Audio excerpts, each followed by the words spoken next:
Lecture du livre du prophète Ézéchiel, chapitre 37, versets 1 à 14. En ces jours-là, la main du Seigneur se posa sur moi. Par son esprit, il m'emporta et me déposa au milieu d'une vallée. Elle était pleine d'ossements. Il me fit circuler parmi eux. Le sol de la vallée en était couvert et il était tout à fait desséché. Alors, le Seigneur me dit: Fils d'homme, ces ossements peuvent-ils revivre? Je lui répondis: Seigneur Dieu, c'est toi qui le sais. Il me dit alors: Prophétise sur ces ossements.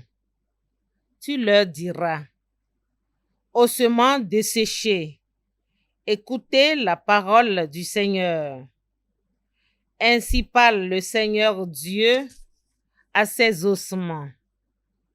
Je vais faire entrer en vous l'esprit et vous vivrez. Je vais mettre sur vous des nerfs, vous couvrir de chair et vous revêtir de peau. Je vous donnerai l'esprit et vous vivrez.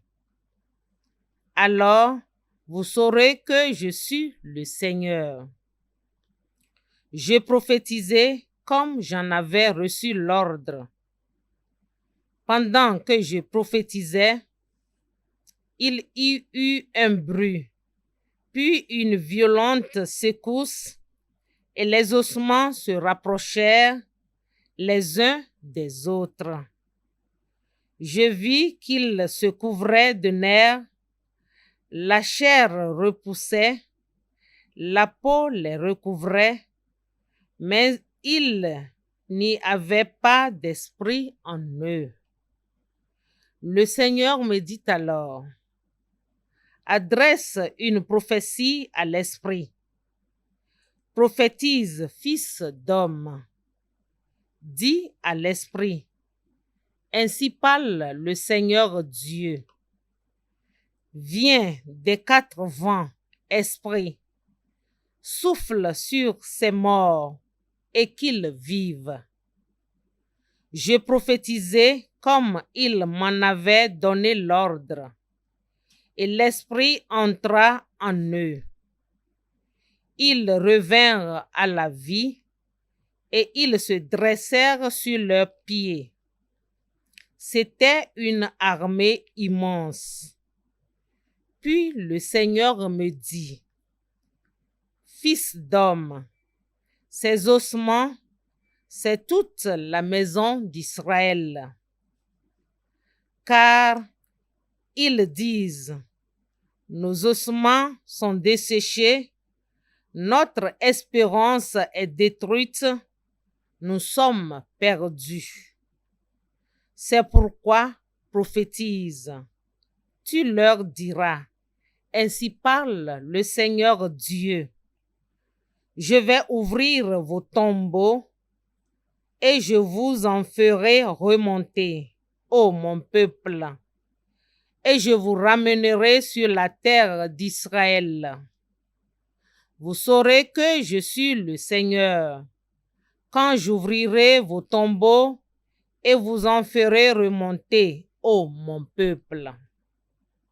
Je mettrai en vous mon esprit et vous vivrez. Je vous donnerai le repos sur votre terre. Alors, vous saurez que je suis le Seigneur. J'ai parlé et je le ferai. Oracle du Seigneur. Parole du Seigneur. Nous rendons grâce à Dieu. Rendez grâce au Seigneur, il est bon, éternel est son amour. Ô Seigneur, il est bon, éternel est son amour. Ils le diront, les rachetés du Seigneur, qu'il racheta de la main de l'oppresseur, qu'il rassembla de tous les pays, du nord et du midi, du levant et du couchant. Rendez grâce au Seigneur, il est bon, éternel est son amour. Certains erraient dans le désert sur des chemins perdus, sans trouver de ville où s'établir. Ils souffraient la faim et la soif. Ils sentaient leur âme défaillir. Rendez grâce au Seigneur, éternel est son amour.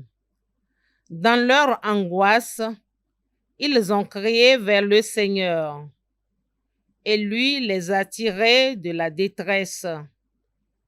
Il les conduit sur le bon chemin, les mène vers une ville où s'établir. Rendez grâce au Seigneur, éternel est son amour.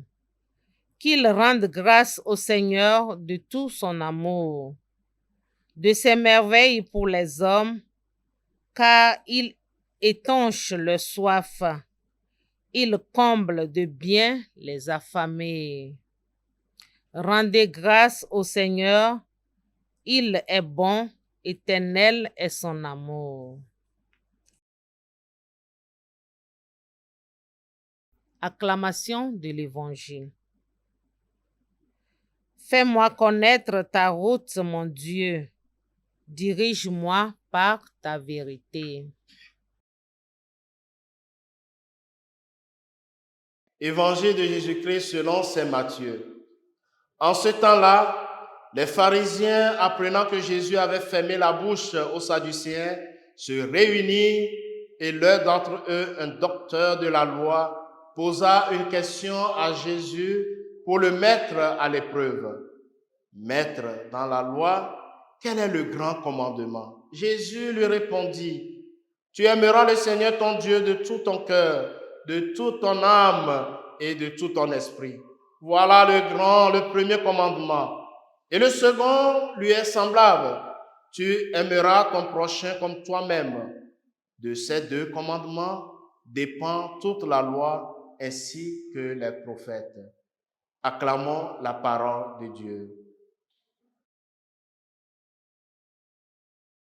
Bien-aimés dans le Seigneur, en ce vendredi 23 août 2024, vendredi de la 20e semaine du temps ordinaire, année B, dans l'Évangile, Jésus nous invite à reconnaître que l'amour véritable vient du cœur et se prouve par l'action.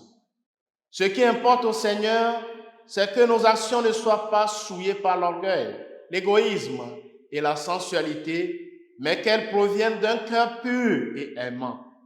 C'est la preuve d'une âme dévouée au Seigneur et à la recherche d'une vie exemplaire.